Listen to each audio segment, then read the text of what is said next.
I'm making another video. I made one more, and I'm making one more because I think something must be said. I evangelized because I made a commitment to God, and I did hear God's voice in May um, when He asked me to help Him. See, I heard voices all the time, but God spoke to me, and I went to Brussels in May and returned, or was it April? I, before my birthday in May on the 2015, God spoke to me. But I had been to Brighton in, I think it was February. Yvonne left the estate, Yvonne Walney, in January. Lots of things occurred. Miranda died at the Christmas of 2014. I was in the Forest of Dean, Stonehenge, in the 2013 November. Lots of things happened.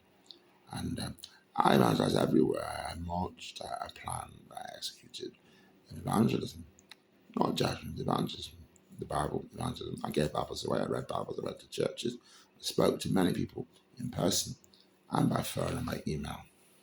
And I traveled to France, Belgium, Brighton, France again, all over the southeast. Canterbury, I spoke to 400 priests. 20 minutes, I did. I spoke about Toxteth and Liverpool and Halfcast and Ebos and cathedrals everywhere. I even went to Hastings and to Staffordshire, and Cambridge University twice, Oxford University twice, universities in London. I have done my share. I never went to Southall deliberately because of what Jesus and Paul said about not going to Asia because they have their own faiths. But I evangelized to rich, extremely rich, poor, extremely poor, middle class, unions, the police, the army, civil servants. I spoke to Dame Sonia Proudman, magistrates in the prison yard, in prison church, prison chaplains. I spoke to many people in French and English. Now, Dürer drew a rhinoceros. This is in about 1487. And this is a bronze rhinoceros outside the Museum of Antiquity and Archaeology, which I went to meet some Brazilians. I met on the train when I went there at Trenti, the train to Paris, but they never turned up, and I went back to the village, Chartres. But there's another bronze rhinoceros outside the Musée d'Orsay where they have impressionist paintings, which I visited in the year I went to art school in 2009. And I would never go to the museum again in Paris, but I'd go to Paris again for 2 nights only, or 3 at the most. I couldn't afford 3, maybe 2. And I paid for the train in advance, maybe 3 months in advance. So it's cheap, and spend 2 nights and pay. And come home. It would be in about 2 years, or 3, or 4, or 5. When I got the strength, I would just do it for the love of it, because I love the book, A Tale of Cities by Charles Dickens, which I read in over on Mount Pleasant Road in the park. I read it in one day. 24 hours I read it. I read Red Expectations, half of Nicholas Nickleby, Oliver Twist, the whole thing was your book. And I read part of Curator's Shop and Secret Papers with Atlas, but not the whole thing, just a chapter. And I've never read A Christmas Carol. I would never read that. And it's not my story. And I'm neither rich nor poor, because remember, poverty is accurately described as need, hunger, want, and wealth is described as social, financial, and quality of life, constancy, you see. So income security and sustenance and social need, constancy, that's wealth.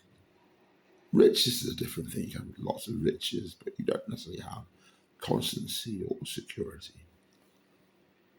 And I don't want to socialize or to know people. And I refuse to lower myself or raise myself. I am for God. I'm not really for anybody. People say, who do you love and everything. But I refuse to accept love unless I understand the Bible and God. I won't compromise on my own salvation. Paul said this man is is the Lord's salvation. He has mentioned wonders in the city of God, or the Lord's salvation. The Lord's salvation makes sense. I am the Lord's salvation. And no one would know better than you.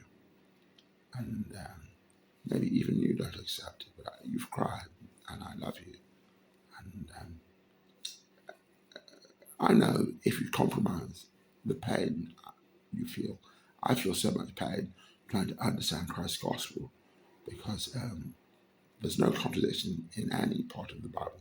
It's on an Old Testament and there were just different languages. They said after Christ and before Christ, but how is that? See, Christ didn't come after himself or before himself. He was not that man.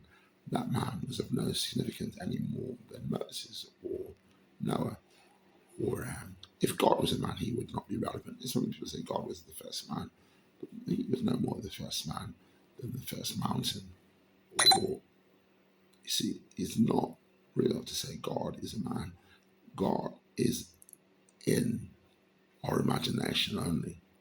And until we open our eyes and ears and we really are awake and know and see and feel and hear and understand what is real, the truth, then God is no longer in our imagination. We just simply walk and experience and talk and believe and worship and ask God, and He answers. And that is when we know our eternity and the real life that awaits us in what we call death, when we pass out of this crustacean or shell, our organic suit, our flesh and bone, and become real. We become as God intended us to be, his sons and daughters, his children, his servants, his family. We become immortal. We can say water or green leaves or fruit, but none of these things are but sustenance like the sunlight. But God Himself is sustenance, and sunlight and green food and water and earth and iron and bone and blood.